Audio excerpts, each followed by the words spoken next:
Arestado ang itinuturing na top 4 most wanted sa Bulacan na miyembro umano ng notorious na carnapping group.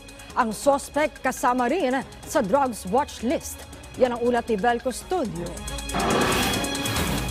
Nalambat sa joint manhunt operation ng Highway Patrol Group ng Bulacan at Santa Maria Police si Argel Bernabe.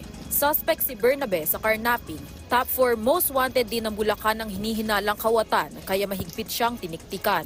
Nag-create kami ngayon ng kung saan magandang lugar kung saan namin siya mahuli. Kaya nung gabi na yon, kung saan sila nagiinuman, na pumisto yung mga tropa, kaya namin siya nahuli. Tumakbo siya sa kung saan sa lugar na madilim.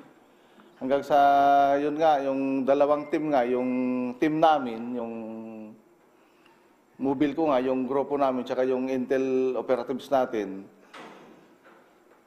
Kumbaga, tumakbo siya sa lugar na madilim at hanggang doon sa namin siya masukol. Ayon sa HPG, notorious carnapping group sa Bulacan ang kinabibilangan ng suspect. 3 hanggang 4 na motorsiklo raw ang ninakaw ng suspect sa record ng Bulacan. Tinitignan pa kung merong nabiktima sa Metro Manila at Nueva Ecija. Ang style nila, itong si Argel, kumbaga may contact person siya, magnanakaw. Din itong motor, parang ibebinta, pambili lang ng droga. Madaling na isagawa ni Bernabe ang pagnanakaw dahil sa kanyang mga kasabwat na nagsilbing lookout. Hindi ko po ninakaw po yun, hiniram ko lang po yun. Pinukuha po ako ng drugs po ng may-ari po nun. May-ari na? Ng motor. Tapos? Hindi yung motor niya po, pinahiram ko rin. Yun ang sinubi mo para makakuha ng drugs? Opo. So tapos, saan napunta ang motor? Hindi ko po alam eh.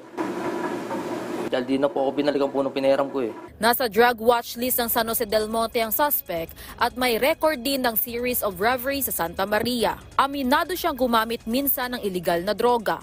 Hindi kinanta ng kawatan ang pinagtataguan ng kanyang mga kasabwat. Kasalukuyang nasa kustudiya ng Bulacan HPG ang suspect. Nahaharap siya sa kasong paglabag sa New Anti-Carnapping Act of 2016.